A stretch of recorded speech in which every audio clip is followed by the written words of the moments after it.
L'édito politique, comme chaque jeudi, c'est avec Françoise Degois. Bonjour Françoise. Bonjour Patrick. La Russie ne peut pas et ne doit pas gagner la guerre. C'est certainement la phrase d'Emmanuel Macron qui aura marqué ce dîner à l'Élysée hier entre la phrase, pas d'Emmanuel Macron, la phrase de Zelensky, qui aura marqué ce dîner à l'Élysée hier entre Macron, Zelensky et Olaf Scholz. Françoise. Oui, alors c'est un dîner très politique et très symbolique entre ces trois chefs d'État, Emmanuel Macron, Volodymyr Zelensky, Olaf Scholz, qui étaient hier soir sur la même ligne absolument. Ça n'a pas toujours été le cas, Patrick. Vous savez qu'entre Emmanuel Macron et Volodymyr Zelensky, la relation a été compliquée depuis un an. Le président français voulait rester dans un rôle de médiateur avec la Russie. Il y a eu une chaîne de malentendus. En tout cas, hier, la relation était entièrement harmonisée et remise à plat. D'ailleurs, Volodymyr Zelensky le dit dans le Figaro ce matin, grande interview à lire. Il le dit, je crois que Macron a changé et cette fois pour de vrai. Vous noterez, le pour de vrai, on a bien compris que Volodymyr Zelensky a bien cerné la psyché de notre président. Avec l'Allemagne, c'était tout aussi compliqué historiquement parce que des grands liens commerciaux avec la Russie et puis le conservatisme allemand. Et bien là encore, hier, tout était remis à plat avec l'accord bien sûr pour livrer des chars Léopard. Tout était effacé avec un seul message à Vladimir Poutine, lui faire comprendre qu'il ne peut pas gagner la guerre. Ça, c'était ça le message d'hier soir, sans prendre toutefois le risque de basculer dans une troisième guerre mondiale.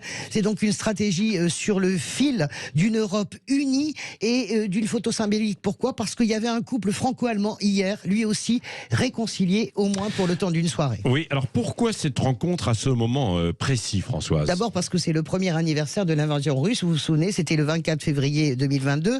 Et puis sur le terrain, la situation est extrêmement difficile pour les Ukrainiens. Ils ont besoin de tout, d'obus, de munitions, de chars, on le sait. Le front, en quelque sorte, est véritablement gelé. La Russie grignote du terrain autour de Bakhmout, mais ce sont deux blocs, deux armées qui se font face à face avec une supériorité numérique et matérielle de la Russie. Deux armées qui sont persuadées l'une et l'autre qu'elles peuvent gagner la guerre. Alors bien sûr, le courage ne suffit pas. On imagine également que les Russes préparent une triple offensive au printemps. Voilà pourquoi Volodymyr Zelensky était à Londres, à Paris et aujourd'hui à Bruxelles pour demander des armes. Et puis le Conseil de l'Europe, justement, c'est important. Ils s'afficheront ensemble. Zelensky arrivera avec Emmanuel Macron. Il décolle ce matin de Villacoublay. Alors tout ça, vous allez me dire, peut nous conduire extrêmement loin. Soyons clairs, personne ne remet en cause l'aide à l'Ukraine. Absolument personne, y compris sur les bancs du Parlement. Mais en revanche, il serait bon qu'il y ait un débat, Patrick. Il faudrait un débat car les Français méritent d'être informés